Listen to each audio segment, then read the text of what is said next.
Now, ladies and gentlemen, we'll now get into our 8th session. In this session, we will hear Dr. Seva Wicaksono Pitoyo, spesialis penyakit dalam, konsultan pulmonologi, konsultan intensive care, and Dr. Cleopas Martin Rumende, spesialis penyakit dalam, konsultan pulmonologi, FCCP, discussing about the interstitial lung disease. And moderating this session will be Dr. Thomas Handoyo, spesialis penyakit dalam, konsultan pulmonologi. Dr. Thomas is a teaching staff at the Pulmonology Internal Medicine Department of University of Diponegoro, Karyadi Hospital, Semarang. Without further ado, Dr. Thomas, the floor is yours. Yeah, okay, thank you very much for the committee. And today I'd like to use in Bahasa to deliver the session 6, Interstitial Lung Disease. Ya, terima kasih kepada panitia yang telah memberikan kesempatan kepada kami selaku moderator. Pada siang hari ini kita juga akan mendengarkan ya hal-hal menarik dari interstitial lung disease ini. Tadi kita sudah bicara tentang malignancy, tetapi kali ini kita akan berbicara tentang interstitial lung disease, dan ini juga suatu penyakit yang mempunyai prognosis maupun morbiditas yang tinggi yang tidak akan kita lupakan dalam dunia pulmonologi. Untuk singkatnya, kita akan ada 2 pembicara di sini, yaitu yang pertama Dr. Seva Pitoyo, SPPD KP KIC, mengenai the importance of early diagnosis and screening in idiopathic pulmonary fibrosis. Dan yang kedua adalah Dr. Martin Rumende, SPPDKP, FCCP, tentang challenge in idiopathic pulmonary disease and management. Yang pertama kami akan bacakan kurikulum vitae untuk Dr. Seva Pitoyo. Dr. Seva Pitoyo lahir Jakarta 8 Maret 1968 sebagai Ketua Divisi Respirologi dan Respirasi Klinis Departemen Ilmu Penyakit Dalam FKUI, RSCM Jakarta, pendidikan dari Dokter Umum FKUI, Spesialis Penyakit Dalam FKUI, Konsultan Pulmonologi, dan Konsultan Intensive Care dari FKUI. Pekerjaan sekarang, Redaktur Indonesia Journal of Chest Critical and Emergency Medicine, dan staf Divisi Respirologi dan Penyakit Kritis Departemen Penyakit Dalam, serta Ketua Divisi Respirologi dan Penyakit Kritis Departemen Penyakit Dalam. Beliau juga sebagai Sekretaris Jenderal dari Perpari, Perhimpunan Respirologi Indonesia. Kepada Dr. Seva, waktu kami persilahkan tentang the importance of early diagnosis and screening in idiopathic pulmonary fibrosis. Terima kasih. Baik, jadi tadi yang saya sampaikan bahwa intinya adalah IPF atau idiopathic pulmonary fibrosis itu merupakan bagian daripada idiopathic interstitial pneumonia yang kemudian dia memiliki karkasan gambaran dan fibrosis, dan kemudian juga sebab yang sangat-sangat tidak dijelaskan.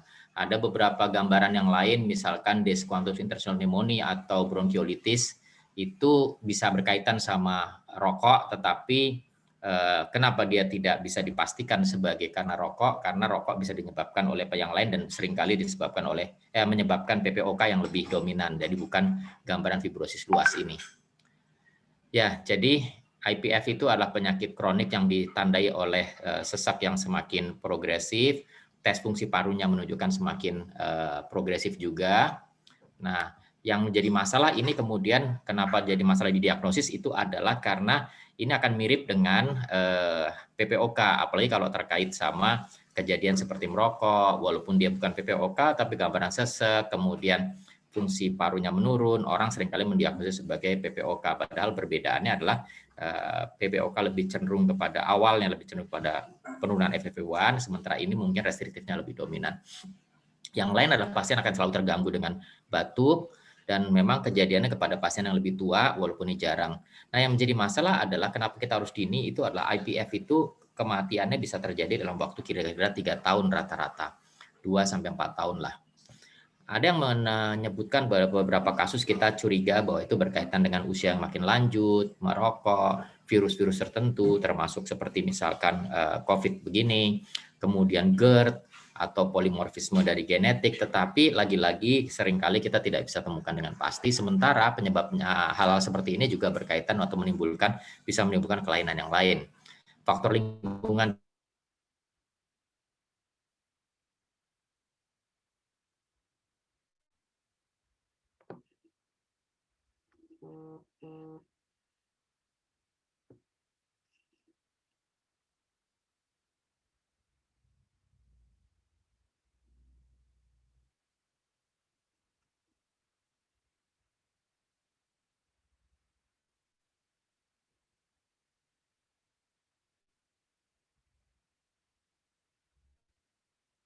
Seva, mohon maaf, suaranya hilang kembali.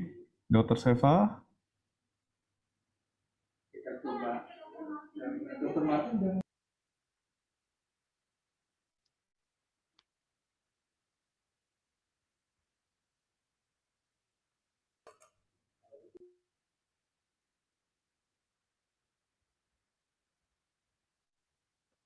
Bilang gitu ya. Izin Dr. Thomas, mungkin kita bisa maju ke pembicara kedua dulu. sekarang. Ya, terdengar Dr. Seva. Baik, kalau gitu. Ya, Maaf kali gini. Ya. Menggunakan dua device ya. Ya. Persilahkan, meneruskan, monggo. Ya, slide saya masih kelihatan ya? Slide-nya belum, dokter. Masih ya. belum masuk slide. Mohon share screen dulu. Baik.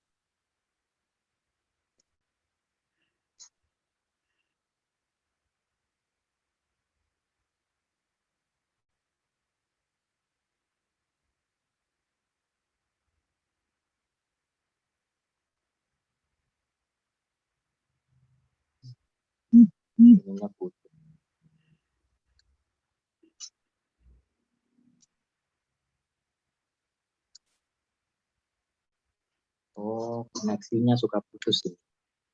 Koneksi dari A3AE putus. Kenapa ya? Koneksi A3AE putus, ini jaringan sinyal minta apa?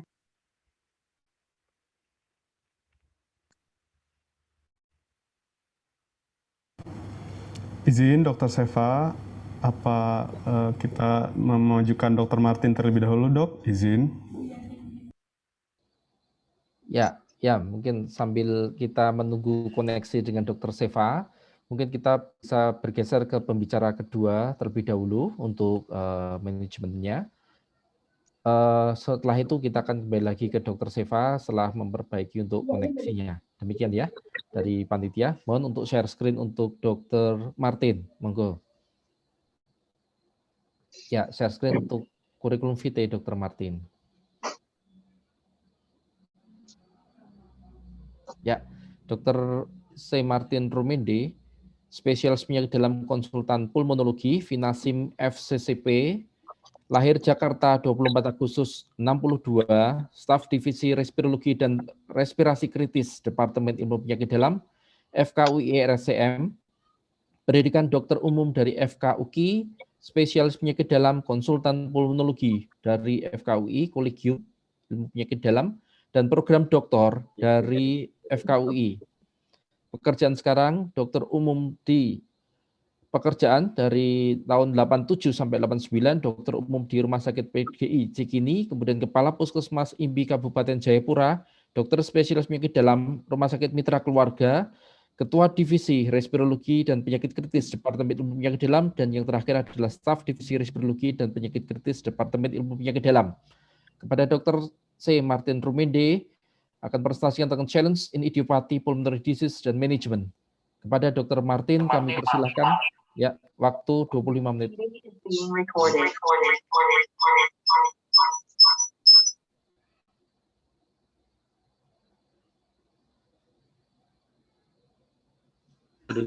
Ya. Ya, baik.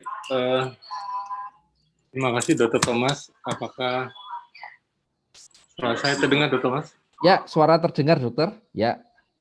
Ya deh, saya mulai aja ya. Sebelumnya Dr. Seva saya nggak bisa ini ya. Oke. Izin Dr. Martin, mohon maaf. Mungkin background-nya dimatikan saja, Dok, karena gabung dengan warna Iya. Warna cerahnya sama, dokter izin. Oke. Baik.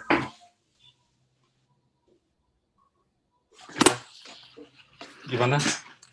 Ya, ya sudah jelas background-nya dokter. Jadi oke. Jelas ya? Oh, ya. Ya, Ya, izin dok. Bisa silakan dok, silakan dilanjutkan. Dok. mohon share screen, silakan dokter. Screen-nya tuh. Bentar ya. Oke.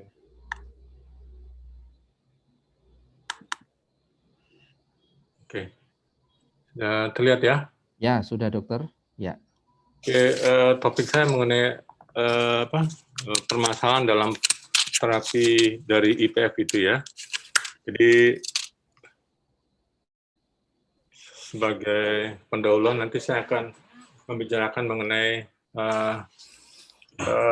pembagian IPF dan sedikit diagnosis IPF yang tadi mungkin Nur Sefa akan lebih dalam membahasnya lagi. Kemudian saya juga akan mengingatkan mengenai tata laksana secara komprehensif untuk IPF itu, dan kemudian tantangan yang dihadapi oleh kita sebagai dokter ya untuk mengobati pasien dengan IPF.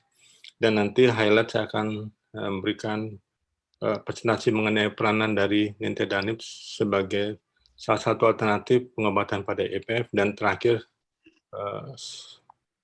summary ya. Jadi sebagai pendahuluan ya. Jadi IPF ini bagian dari ILD ya, bagian ILD yang sifatnya progresif ya, dan berujung-ujung akan melakukan kematian dengan kelainan histopatologinya tuh termasuk kategori usual interstitial pneumonia ya. Jadi ini adalah batasan dari suatu IPF. Jadi kelainannya bersifat spesifik ya, fibrosis dengan tipe usual interstitial pneumonia yang akan saya sedikit berikan gambarannya ya. Prognosisnya biasanya buruk ya. Prognosis buruk kalau nggak diterapi dengan antifibrotik ya, hanya dengan pemberian suportif, pasien akan meninggal dalam waktu 3-4 tahun ke depan ya. Dan dengan perjalanan penyakit, maka akan terjadi perburukan dari fungsi paru, terkait dengan makin beratnya keluhan sesak napas dan penurunan dari kualitas hidup pasien. Dan sebagian besar pasien akan meninggal karena akibat terjadinya eksaminasi akut dari IPF itu sendiri, ataupun terjadi perburukan yang sudah mencapai tahap terminal sehingga terjadi gagal napas. Ya. Jadi ini sedikit gambaran yang mungkin Sefa akan lebih dalam lagi. Jadi kita akan bicara mengenai, jadi begitu banyak penyakit ILD ya, mempelajarinya juga sulit ya, harus pelan-pelan ya. Jadi kita akan membahas topik IPF. IPF itu sebagian dari penyakit interstitial lung disease ya. Jadi penyakit interstitial lung disease itu macam-macam. Ada yang penyebabnya diketahui akibat autoimun ya, atau akibat obat-obatan atau paparan atau penyakit granulomatosis, atau idiopatik ya. Jadi yang kita akan bahas ini mengenai yang idiopatik yang tidak tahu penyebabnya ya.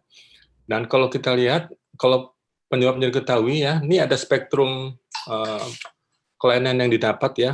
Ada dua kelainan utama, inflamasi atau fibrosis ya. Kalau penyebabnya diketahui, misalnya autoimun, pengobatan, atau penyakit granulomatosis, umumnya kelainan inflamasi yang dominan ya.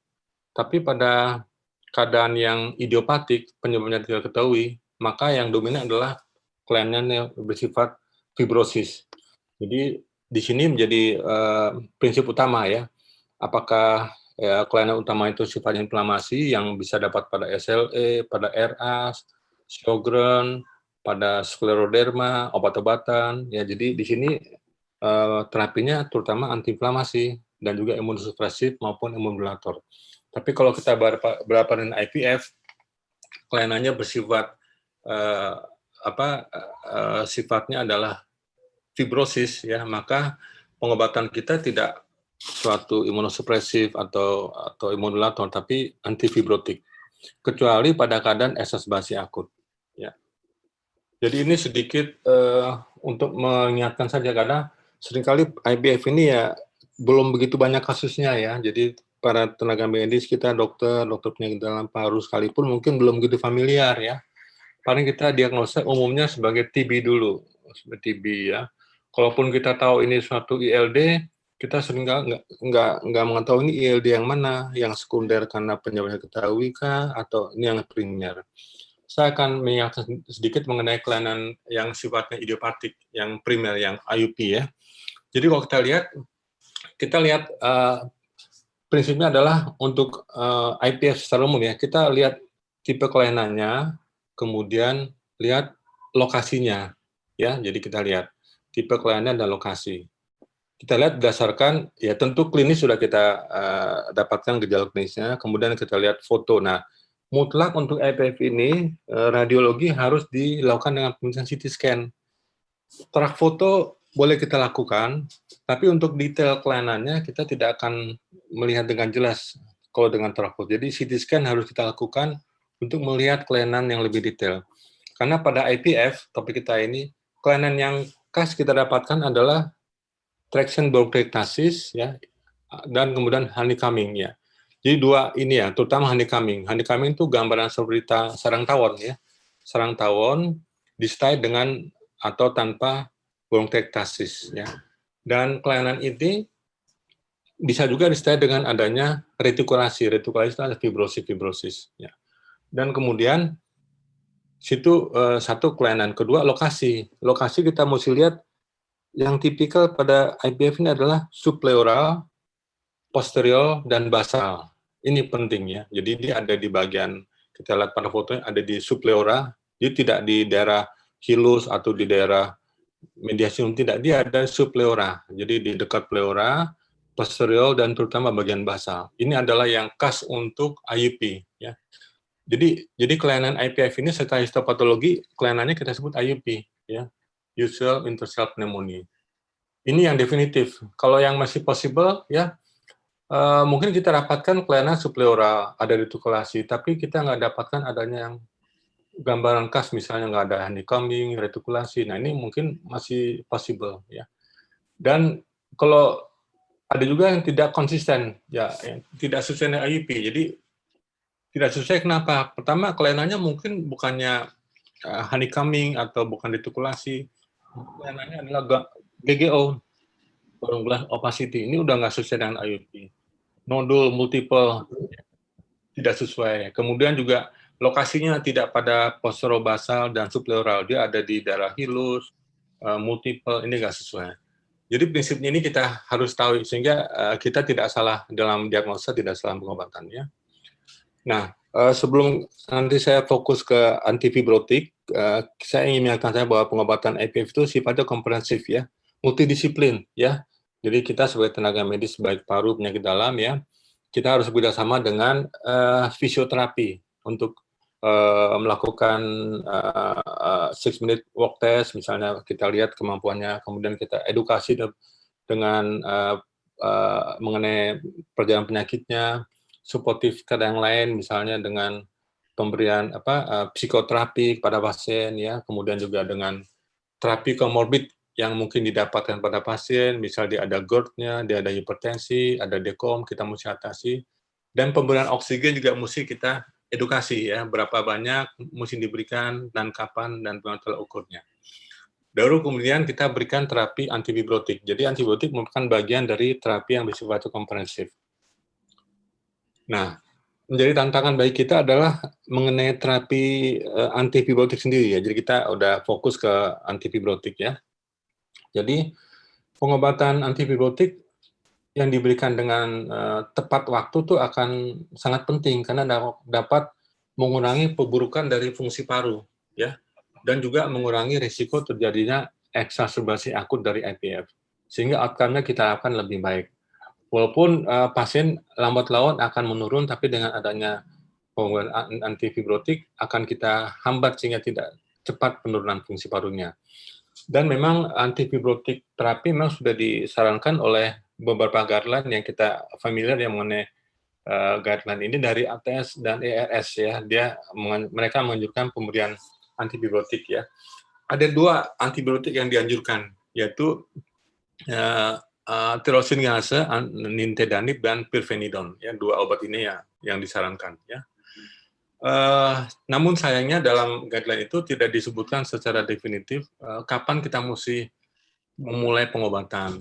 Kemudian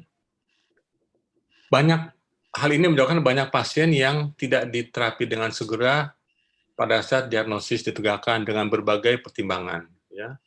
Nah, kita lihat mengapa obat antibiotik kedua itu direkomendasikan, karena memang dari berbagai penelitian sudah terbukti pada penelitian jangka pendek 2 tahun atau jangka panjang 5 tahun, memang kedua antibiotik itu nintedanib dan pirfenidon dapat mengurangi produktivitas dari penyakit sehingga mengurangi angka kematian. Ya.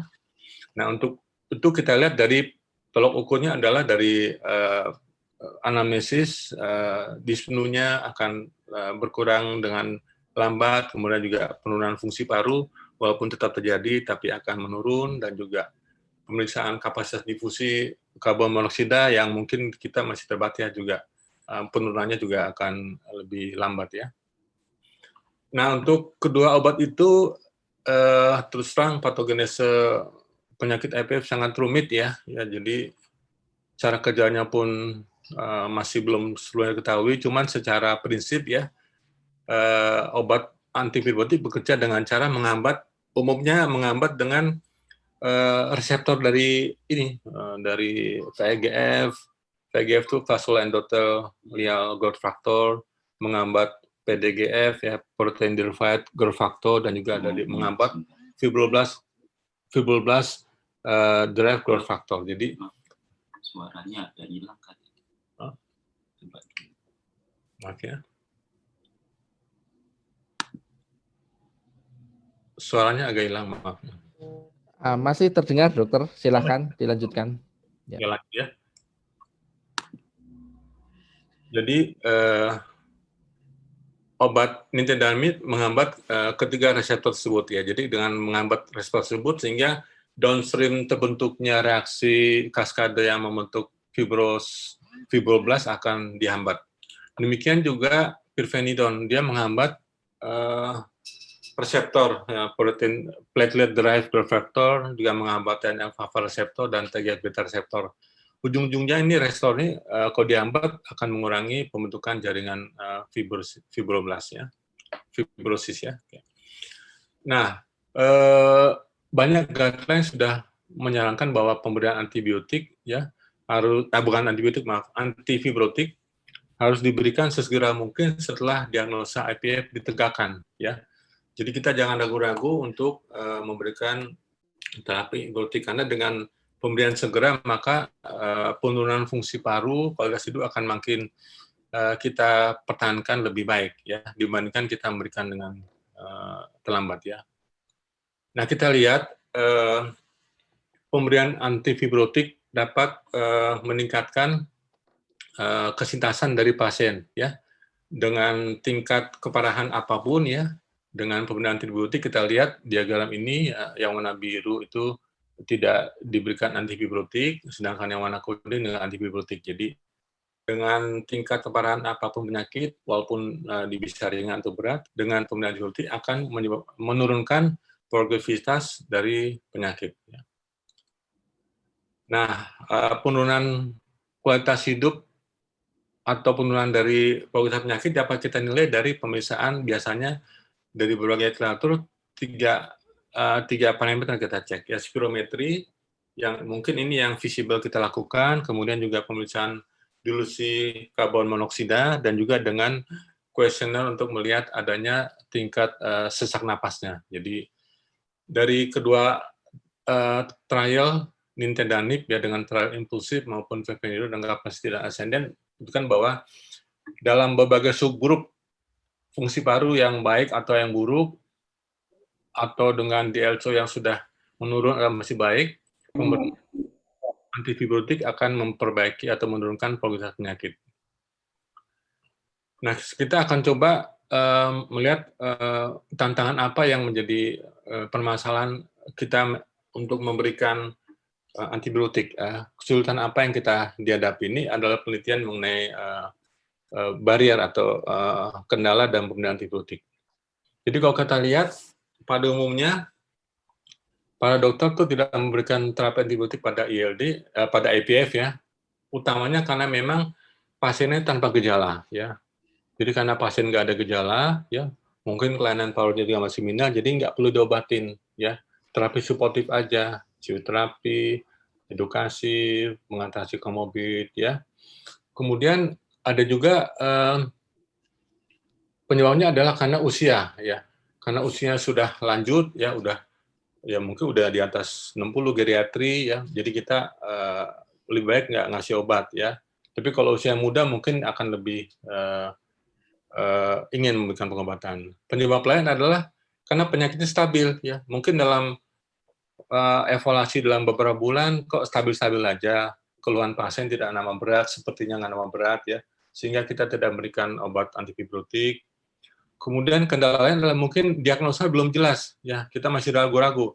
Ini TB kah atau ILD? ILD pun apakah ini IPF atau yang lain-lain. Jadi ini menjadi kendala ya. Ya, untuk itu diagnosis harus kita tegakkan secara benar, karena kalau dia ternyata sekunder akibat penyakit katakanlah suatu sklerosis sistemik atau SLE yang kelainannya masih inflamasi, kita kasih antibiotik nggak cocok ya. Kita terapinya lain dengan kelainan-kelainan sekunder ya. Mungkin karena pasien kualitas hidup masih baik, masih bisa aktivitas sehari-hari, masih bisa bekerja, sehingga cenderung kita nggak berikan terapi ya. Atau juga karena ada komorbid, ada komorbid hipertensi, ada diabetes, jadi ada dispepsia, ya menjadi kendala pemberian obat antibiotik karena memang efek sampingnya salah satu adalah gangguan jetrek. Jadi ketakutan ada efek samping, kemudian masalah harga juga ketersediaan obat ya. Jadi memang obatnya tidak selalu gampang ya, harus disediakan di apotek yang memang menyediakannya ya. Kemudian kemungkinan juga takutnya pasien tidak compliant. Jadi ini penyebab yang utama dari kenapa pemberian antibiotik jadi terkendala ya. Ini juga salah satu tulisan mengenai faktor-faktor yang menyebabkan pemberian antibiotik jadi terkendala ya, karena mungkin karena usianya. Di sini dapat usia tua, fungsi paru yang masih bagus, penyakitnya kelihatan masih stabil ya, tidak ada gejala ya, pasien takut efek samping sehingga menyebabkan pemberian antibiotik jadi tidak diberikan. Jadi lebih banyak kita lihat pasien diberikan dengan terapi paliatif aja, dengan oksigen ya, kemudian dengan fisioterapi ya. Nah, sekarang kita fokus ke antibiotik nintedanib. Jadi saya ingatkan terapinya komprehensif ya. Jadi salah satu terapi yang penting antibiotik. Salah satu antibiotik adalah nintedanib, ini salah satu obat yang juga merupakan sponsor kita saat ini ya, dengan nama dagangnya OVEV ya, nintedanib ya. Jadi dari penelitian ini kita lihat bahwa nintedanib itu dapat memperbaiki ya penurunan fungsi paru yaitu FEV1 dalam berbagai kondisi pasien. Kita lihat pada keadaan usia yang di atas 65, geriatri atau masih muda ya, pada fungsi paru yang sudah menurun atau yang masih baik, sesak yang memang masih ringan atau yang sudah berat ya. Pemberian nintedanib secara bermakna akan menurunkan progresivitas dari penurunan fungsi paru ya. Demikian juga usia. Jadi pada usia di atas 75 atau di bawah 75 tahun nih kita buat penelitian cut-off ini, ternyata pemberian antibiotik juga dapat menurunkan penurunan FVC secara bermakna ya. Kemudian juga komorbid, dengan komorbid yang hanya beberapa maupun yang multiple, yang di sini ada penelitian membagi komorbidnya di bawah 5 dan di atas 5 ya. Dengan komorbid yang lebih atau kurang dari 5, pemberian antibiotik juga akan menurunkan perburukan dari fungsi paru dengan penilaian FVC ya. Demikian juga tingkat kita lihat penilaian ini melihat pemberian nintedanib dampaknya pada pasien dengan fungsi paru yang bisa masih baik, yang sudah menurun maupun yang sudah lanjut ya. Kita lihat pada subgrup analisis tersebut, baik yang fungsi paru masih baik menurun, nintedanib akan menurunkan progresivitas dari penurunan FVC. Demikian juga pada pasien emfisema. Jadi mungkin pasien memang merokok juga ya. Jadi dia perokok, ada emfisemanya, ada ILD-nya ya. Jadi pemberian nintedanib dapat menurunkan probabilitas dari penurunan FVC. Demikian juga dengan BMI, pasien dengan obesitas maupun yang tidak obesitas, pemberian antifibrotik nintedanib pada IPF dapat menurunkan probabilitas dari penurunan FVC. Demikian juga pada kelainan. Nah, ini pada kelainan IPF yang masih probable. Jadi memang kadang kita ragu-ragu ya, ini IPF murni atau mungkin kelainan lain ya. Nah, pada penelitian ini ternyata memang masih juga bermanfaat ya. Nah, pada keadaan eksaserbasi akut, ini salah satu juga yang penting kita ketahui karena eksaserbasi akut bisa terjadi pada setiap keadaan. Pada kondisi yang paru masih bagus, yang sudah menurun, atau yang memang sudah menurun sekali. Jadi kita harus mengetahui, dan eksaserbasi ini akan dapat terjadi pada setiap saat dan akan memperburuk kondisi klinis pasien, bahkan akan meningkatkan angka kematian ya.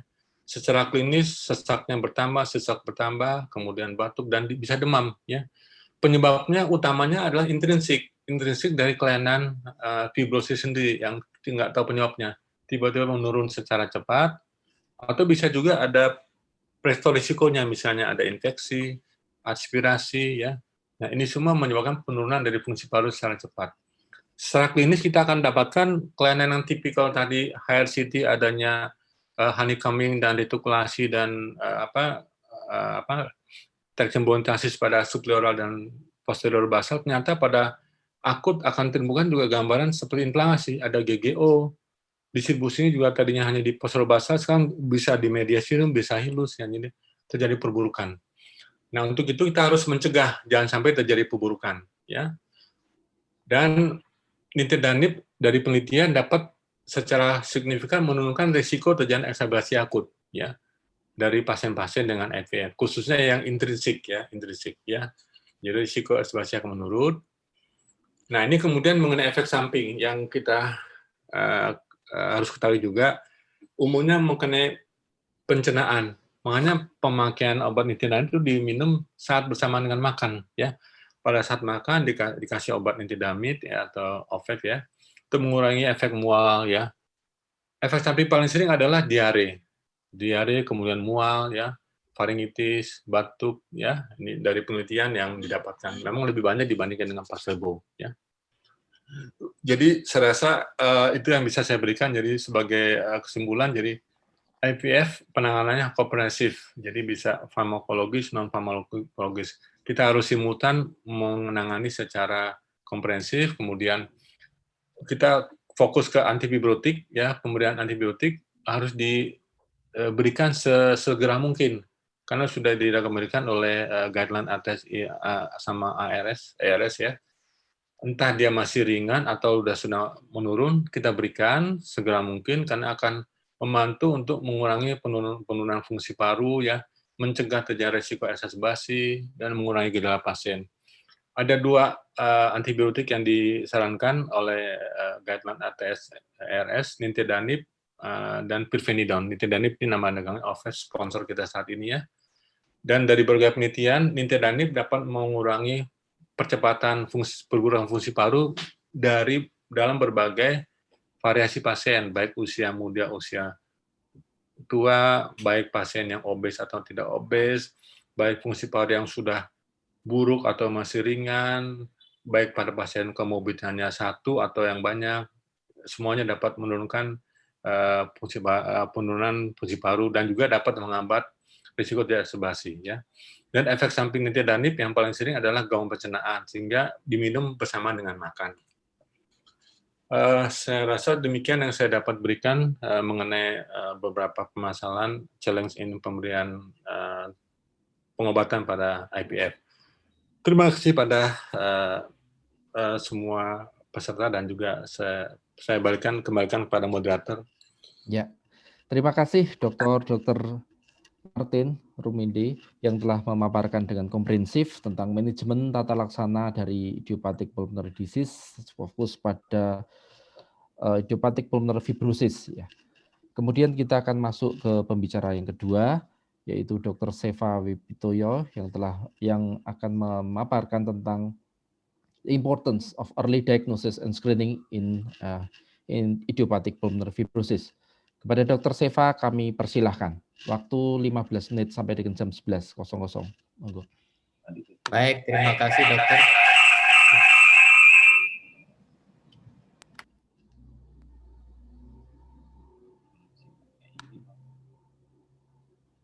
Mohon maaf, tadi jaringannya kurang begitu bagus. Saya lanjutkan kembali share screen saya ya. Ya, silakan dokter. Baik, jadi saya tadi sampaikan mengenai perjalanan klinis dari IPF. Jadi perjalanan klinis dari IPF itu dia boleh dikatakan tidak bisa tidak itu akan progresif, makin lama makin turun. Dan fungsi parunya ketika terjadi eksaserbasi akan lebih cepat, lebih pendek daripada kalau normal-normal saja. Dan pada kondisi itu kadang-kadang menjadi sangat-sangat cepat. Nah, penurunannya rata-rata kalau tidak terjadi eksaserbasi itu saja, apalagi kalau eksaserbasi itu kira-kira 150 sampai 200 cc per tahun, dan penurunan FeC1 ini berhubungan dengan kematian. Jadi makin cepat dia turun fungsi parunya, maka akan semakin cepat dengan kematian pasien. Dan tadi disampaikan bahwa kekambuhan yang dalam bentuk sesak yang bertambah dalam dalam 1 bulan terakhir, kemudian muncul infiltrat baru dalam bentuk GGO, sebagaimana seperti COVID kita banyak dapati sekarang pada pasien ini. Kalau GGO pada COVID kan tadinya pasiennya bersih parunya, kemudian timbul GGO. Ini kalau latar belakangnya sudah gambaran ada bronkiektasis dengan honeycomb appearance itu, kemudian timbul GGO, maka itu bisa menjadi penanda juga bahwa itu eksaserbasi daripada IPF ini. Kemudian tidak ada bukti infeksi yang lain, dan tidak ada sebab yang lain seperti gagal jantung, kemudian emboli paru, maka kita bisa menegakkan ini sebagai eksaserbasi IPF. Ya. Dan kalau pasien itu sampai harus dirawat karena kemudian eksaserbasi IPF, maka 50%-nya kemungkinan akan risiko meninggal. Dan rata-rata kalau sudah kena eksaserbasi dirawat, maka bisa jadi hanya 2,2 bulan saja umurnya kemudian setelahnya. Nah, IPF itu juga kemudian seringkali memiliki komorbid, yaitu hipertensi pulmoner, jelas itu ya, kemudian emfisema, kadang-kadang GERD, kemudian penyakit jantung koroner, kelainan tidur, kemudian gangguan depresi, kemudian juga bahkan kadang-kadang muncul juga kanker paru. Dan kita lihat bahwa IPF itu termasuk faktor risiko kematiannya cukup tinggi, hanya lebih baik daripada kanker paru, tetapi kalau dibanding kanker yang lain termasuk kanker payudara, kanker kolorektal itu bahkan lebih mematikan. Dan kita lihat bahwa hubungannya dengan penyakit yang lain tadi, komorbid, kita lihat bahwa tidak semua pasien IPF itu meninggal karena IPF-nya, tetapi sebagian lagi meninggal karena penyakit jantung koroner, termasuk diantaranya kanker paru. Jadi kita harus perhatikan dalam merawat itu, harus diperhatikan bukan hanya sekedar IPF-nya, tetapi komorbidnya. Jadi kita melihat bukan hanya sisi parunya, tapi secara keseluruhannya saja juga. Nah, bagaimana mendiagnosis IPF? Karena begitu cepat progresi dan begitu dini, itu akan sangat mempengaruhi, diagnosis yang dini itu akan sangat mempengaruhi terapi, sebagaimana sudah digambarkan Dr. Martin tadi. Maka kita lihat diagnosisnya harus mulai timbul ketika orang itu datang kepada kita dengan batuk dan sesak. Nah, kadang-kadang pikiran kita paling sering PPOK ya. Nah, kemudian tapi bedanya pada PPOK itu suara nafas akan makin turun karena inflamasi. Paling-paling ada suara slam. Tapi pada IPF itu seringkali bunyi kretekan, bunyi kleketan itu ya. Jadi velcro ya, bunyi kretak-kretak itu akan sangat membuat kita curiga, oh ini bukan PPOK. Nah, kita lihat di sini dari alurnya, kalau kira-kira kita curiga, maka kita mesti mempertimbangkan ada kemungkinan nggak hal yang lain. Kalau kemungkinan hal yang lain, cari yang lain dulu. Kalau terbukti bukan, maka itu bukan IPF. Tapi kalau curiga, kita lakukan CT scan. Dari CT scan, kita lihat arahnya kemana. Kalau CT scan-nya tegak, kita bisa katakan tegak. Kalau ragu-ragu, baru kemudian kita lakukan biopsi atau bronkoskopi. Jadi gambarannya seperti yang sudah sampaikan Dr. Martin tadi. Yang pertama adalah gambaran bronkiektasis, bulat-bulat pelebaran bronkus ini, dan itu di subpleural, di pinggir-pinggir pleura, dan lebih tidak ke sentral, lebih ke pinggir-pinggir, dan lebih pula ke basal dibanding kalau yang di anterior dan yang di basal daripada yang di superior. Kemudian yang khas yang seperti ini, kadang-kadang kita bisa lihat juga gambaran-gambaran bronkiektasis. Nah, kalau kita lihat di sini, ini adalah gambaran honeycomb-nya, bulat-bulat seperti sarang lebah, tapi juga ada bronkiektasis, jadi bentuk honeycomb yang kemudian melebar, memanjang, jadi seperti bronkus panjang tetapi pelebaran. Nah, kadang-kadang kalau eksaserbasi bisa menimbulkan gambaran GGO seperti ini, tetapi ini bukan gambaran dasar, ini gambaran eksaserbasi. Jadi kalau ada GGO justru menggambarkan itu probable, nggak tegak betul, probable bisa jadi fase eksaserbasi. Makin tidak yakin kalau gambarannya kemudian ada gambaran yang hanya fibrosis. Jadi kalau gambaran fibrosis saja dan dia tidak ada ektasis, maka kita makin tidak yakin. Nah, kalau kemudian biopsi bagaimana? Lagi-lagi biopsi itu harus ditegakkan dengan adanya gambaran di subpleural, jadi gambaran yang bahkan mungkin pleuranya kelihatan dari biopsi, kemudian gambaran bercak-bercak dan fibrosis dengan ada fokus fibroblas di dalamnya, dan gambaran ektasis serta honeycomb.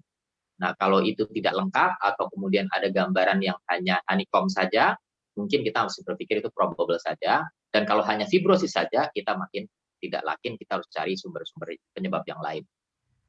Nah, intinya adalah biopsi itu menjadi tambahan, bukan sebagai penegak awal. Jadi kalau kita kombinasi, misalkan di sini adalah HRCT, sementara di sini by biopsi, maka ketika kita tegakkan HRCT-nya tipikal ini adalah IPF, maka biopsi apapun itu hampir memastikan itu tetap saja IPF. Kalau biopsinya jelas-jelas bukan IPF, maka baru kemudian kita menyingkirkan. Nah, sebaliknya, kalau kemudian HRCT-nya meragukan, kalau biopsinya IPF, kita mengatakan paling possible saja, probable pun bukan. Apalagi kalau hasil PA-nya bukan. Jadi kalau hasil PA-nya bukan, kita berpikir jangan-jangan nggak dapat gitu biopsinya. Jadi dengan demikian kita lihat bahwa untuk men-screening kita lebih melihat faktor CT scan yang kalau meragukan kita butuh tambah dengan biopsi dan tidak dibalik. Jadi kita lihat tadi kalau misalkan terapinya di awal mungkin kelihatan akan lebih menahan, tidak eksaserbasi cepat, tapi kita tahan supaya jangan eksaserbasi, juga menahan supaya fibrosisnya jangan makin terlalu progresif sehingga harapannya pasien bisa bertahan lebih lama. Yang lain yang penting ingin saya highlight dalam diagnosis atau deteksi di sini adalah teamwork. Jadi kalau bisa diagnosis ini nggak muncul hanya dari dokter paru, tapi juga dari dokter penyakit dalam yang lain, dokter radiologi, kemudian juga dokter patologi anatomi, serta dokter-dokter yang lain, yang termasuk THT, dokter umum juga. Ketika itu ada, maka umumnya diagnosis IPF akan bisa lebih cepat ketika kemudian memang ada tim yang dibentuk oleh rumah sakit untuk men-screening. Jadi semua tempat bisa menyadari, oh ini jangan-jangan IPF. Kita kirim ke dokter paru untuk meyakinkan. Umumnya pengalaman di beberapa rumah sakit di luar, teman-teman itu menceritakan mereka akan berhasil menemukan IPF lebih banyak kalau itu terjadi. Nah, ini kita lihat bahwa penurunan dari fungsi paru itu bukan hanya sekedar karena penyakitnya saja, tetapi juga karena yang lain. Nah, kalau kita memberikan pengobatan dini, maka proses perjalanan penyakitnya dari progresif begini bisa kita perlambat menjadi garis yang biru itu. Nah, ini juga bisa melihat bahwa kalau eksaserbasi ternyata memperburuk, jadi kalau kita bisa cegah eksaserbasinya dengan pengobatan lebih dini serta pencegahan terhadap infeksi sekunder, itu mungkin akan memperbaiki. Jadi secara umum kita ingin sampaikan bahwa kita perlu membuka kesadaran bahwa IPF itu ada. Saya akui kita tidak banyak menemukan, tetapi seringkali lebih banyak miss-nya. Kemudian outcome-nya sangat bergantung dari seberapa jauh kita bisa menemukannya, dan penurunan fungsi paru itu sangat berkaitan dengan mortalitas. Gambaran radiologi akan lebih dominan, kita bisa mengarah kepada kecurigaan dan disupport dengan biopsi patologi anatomi dan tidak menjadikan biopsi anatomi sebagai hal yang satu-satunya atau bahkan yang utama dalam menunggu diagnosis tegak. Mungkin dari saya tambahan kita lanjutkan tadi sudah cukup situ, Dr. Thomas. Terima kasih. Assalamualaikum warahmatullahi wabarakatuh. Waalaikumsalam warahmatullahi wabarakatuh. Terima kasih Dr. Seva Pitoyo, spesialis penyakit dalam konsultan pulmonologi KIC, yang telah dengan detail ya dan implementatif praktis ya, menjelaskan pada kita semua terkait tentang tracking diagnosis ya, pendekatan diagnosis untuk idiopati pulmonary fibrosis ini. Ini memang penyakit yang ya kadang-kadang kita sebagai pulmonologi kadang kita terlupakan ya Dok ya, karena di Indonesia ini sebagian besar memang TB ya, kita mikirnya TB. Kita masih berpikir tentang itu, tetapi hari ini kita mendapatkan hal baik, masukan baik terkait kita harus memberi differential diagnosis dengan penyakit yang lain ya. Izin ada pertanyaan dokter dari Atika Amalia Fajarini ya. Pada pasien dengan kecurigaan IPF, apakah masih ada tempatnya untuk dilakukan pemeriksaan radiografi dada? Ketika pada pemeriksaan fisik sudah ditemukan tanda velcro-like pattern pada auskultasi, atau dapat langsung dilakukan CT scan torak. Ini mungkin pertanyaan kepada Dr. Seva ya, untuk diagnosis. Ya, kemudian terkait sekalian untuk Dr. Martin. Dr. Martin pertanyaan untuk terapi, bagaimana terkait timing pemberian obat tadi? Ini tadi timing kapan yang paling goal period, paling baik diberikan obat itu dan paling efektif. Kemudian bagaimana durasi, berapa lama, dan evaluasinya bagaimana, apakah itu perbaikan, respon pada pengobatan, dan seterusnya. Kemudian yang ketiga ini sekalian Dok, kepada Dr. Seva, terkait biopsi TTNA, TTB, ataupun bronkoskopi, biopsi pasien dengan bronkiektasis seperti ini, bagaimana risiko terjadinya pneumotorak sebelum kita pulmonologi sebelum kita melakukan biopsi nantinya, apabila dari CT scan kita masih ragu-ragu. Kemudian bagaimana membedakan dengan TB. Itu untuk Dr. Seva dan Dr. Martin, monggo dipersilahkan. Mungkin Dr. Seva dulu. Ya, baik. Jadi yang tetap dianjurkan mengenai masalah radiologi, memang kalau pasien dengan ada kretak-kretak itu kan menggambarkan paling sering adalah bronkiektasis. Jadi itu velcro-like sound itu lebih menggambarkan bronkiektasisnya. Jadi bronkiektasis itu kan tidak selalu IPF, jadi bisa jadi bronkiektasis karena bekas infeksi lama yang berulang, bahkan bronkiektasis bekas TB juga bisa. Hanya kemudian lokasi dari CT scan predominansi di mana, itulah yang kemudian membuat kita lebih lanjut. Sehingga dengan demikian, maka tetap dianjurkan ketika pasien baru datang, kemudian kita lakukan pemeriksaan fisik, kita dapatkan keluhan anamnesis dan pemeriksaan fisik, maka dianjurkan membuat foto torak dulu. Dari situ nanti kita lihat kalau tidak bisa menemukan sesuatu yang bukan IPF, kita baru lakukan CT scan. Tapi kalau kita bisa menemukan sesuatu yang jelas-jelas dari foto toraknya bukan IPF, tentu kita bisa tidak harus melakukan CT scan, tapi pemeriksaan lanjutan yang lain, termasuk pemeriksaan sputum dan yang lain. Mengenai masalah biopsi, memang yang dianjurkan bukan dilakukan needle biopsi atau baik transtorakal maupun transporonkial. Yang dianjurkan adalah surgical, jadi begitu dibuka, dilakukan biopsi, pasang WSD, sehingga kemudian setelah jelas tidak ada bocor, baru kemudian WSD-nya dicabut. Memang itu yang dilakukan supaya tidak terjadi kemudian PR ketika dilakukan biopsi, kemudian pasien pneumotorak. Itu yang dianjurkan Dok mengenai biopsi. Karena itu anjurannya dari panduannya lebih kepada imaging. Begitu CT scan tipikal, maka biopsi sebetulnya tidak menjadi mandatori lagi. Tapi kalau gambaran yang nggak tipikal, tadi misalkan ada infiltrat, karena aslinya basically kan tidak ada infiltrat, menjadi infiltrat ketika exacerbasi. Kalau klinisnya klinis datang hanya kontrol, kemudian ada infiltrat, kita mikir yang lain. Termasuk tadi bagaimana gambarannya dengan TB, membedakannya. Ya tentu gambaran patologinya pada TB bisa ada Langerhans sel, kemudian sel datia, terus kemudian ada granulomatosis. Pada IPF aslinya tidak ada itu di histopatologi. Begitu Dok. Ya, terima kasih Dr. Seva. Jawabannya sangat jelas ya kepada Dr. Atika Amalia. Kemudian ada Dr. Martin. Dipersilahkan. Ya, untuk terapi antifibrotik ya, jadi memang menjadi kendala bagi kita kalau pasiennya misalnya tanpa gejala ya, kemudian pemeriksaan radiologi juga khususnya CT scan kelayanannya masih minimal ya, terus kualitas pasien juga dapat beraktivitas sehari-hari dan bekerja ya.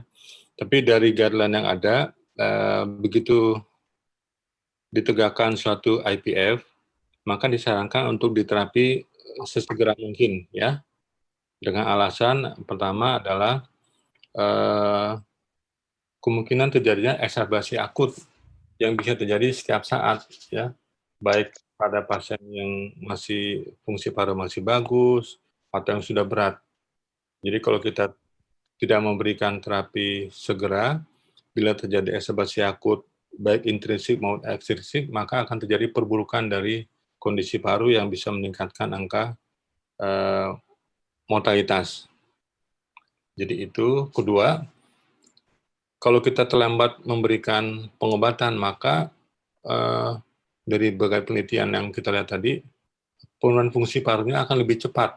Ya, memang kalau tadi kita lihat di berbagai subgrup ada yang pasien yang FVC-nya masih di atas 70%, tapi ada yang juga di bawah 70%, dengan kapasitas difusi yang masih baik di atas 40 atau di bawah 40, dibandingkan dengan yang antara diobati dengan yang placebo, ternyata terdapat manfaat dari kedua kelompok subgrup itu ya, usia lanjut atau muda, kelainan masih minimal atau berat. Kalau kita terapi, maka penurunan FVC-nya akan lebih landai, bisa kita perlambat dibandingkan dengan placebo. Jadi itu. Nah, bagaimana mengevaluasinya? Evaluasinya ya pasti dengan pemeriksaan subjektif kita bisa melihat sesaknya ya, aktivitas sehari-harinya bagaimana ya. Memang akan menurun tapi tidak akan cepat menurun dibandingkan dengan placebo. Dan spirometri kita bisa melakukan setiap tiap bulan karena pemeriksaan ini kan rutin, bisa kita lihat FVC-nya ya, penurunan FVC-nya landai, dan pemeriksaan CT scan juga kita perlukan mungkin setelah pengobatan ada 3 bulan dan 6 bulan, kita lihat bagaimana gambaran honeycombing dan bronkiolasi, retikulasinya apakah bertambah atau tidak. Jadi demikian Dr. Mas. Jadi memang saya sendiri agak ragu-ragu mengobati pasien masih baik aja ya. Memang pertimbangannya obatnya kadang-kadang sulit dicari, kemudian harganya juga memang kalau pasien kurang mampu jadi kendala juga. Jadi kita mesti lihat banyak faktor sih ya. Tapi prinsipnya dari guideline, begitu diagnosa memang tegak, kita disarankan untuk memberikan terapi segera mungkin atas dasar itu. Exacerbasi bisa terjadi, penurunan fungsi paru juga bisa akan terjadi. Demikian Dr. Thomas. Ya, terima kasih Dr. Martin. Dr. Seva, ada tambahan terkait pengalaman, sharing terkait terapi untuk IPF ini, baik timing, golden duration, evaluasi, Dr. Seva. Iya, terima kasih. Kalau timing, kalau menurut saya sih, ya kalau saya terus terang tidak banyak kasus ya. Mungkin setahun itu 2 tahun sekali saya baru menemukan kasus ini. Itu menurut saya terapi dini itu jauh lebih menguntungkan. Jadi begitu kita ketemu diagnosis, kita harus berani memberikan terapi walaupun memang syaratnya satu, kita yakinkan tidak ada infeksi. Jadi kita screening terhadap infeksi. Ketika yakin tidak ada, kita berikan. Jadi jangan menunggu, karena menunggu biasanya kan ini prosesnya jelek nih, pada akhirnya akan makin buruk. Jadi kita memperpanjang harapan hidup itu dengan cara memberikan dini. Ya, oke, terima kasih ya, terima kasih kepada kedua pembicara ya, Dr. Seva Wicaksono Pitoyo dan Dr. Martin Rumende yang telah mempresentasikan dengan jelas, detail ya, komprehensif terkait tentang IPF ini. Kami sedikit untuk mengkonklusi ya, simpulan pada hari ini bahwa IPF merupakan penyakit yang jarang ditandai memburuknya sesak nafas dan hilangnya fungsi paru secara progresif. Dan dari Dr. Martin sendiri pendekatannya harus dilakukan secara progresif ya. Kemudian komprehensif, kemudian pemberian obat-obat termasuk antifibrosis ya, nintedanib masuk dalam pedoman pengobatan IPF internasional, dan secara signifikan 50% terjadi penurunan FVC dan mengurangi risiko exacerbasi IPF akut hingga 50%. Demikian simpulan pada simposium pada siang hari ini, dan kepada PT Boehringer selaku sponsor pada simposium ini kami dari panitia mengucapkan terima kasih, dan kepada Dr. Seva dan Dr. Martin kami ucapkan terima kasih atas kontribusinya dan semua pemikirannya terkait simposium ini. Ya, terima kasih semuanya. Ya, kita tutup simposium pada siang hari ini dengan ucapan terima kasih dan selamat untuk kita semuanya. Ya, atur nuhun, Terima dokter. kasih Dr. Ya, Thomas. ya. Ya, Kami terima kasih Dr. kembalikan. Thomas. Ya, makasih Dokter Martin. Kami kembalikan kepada panitia.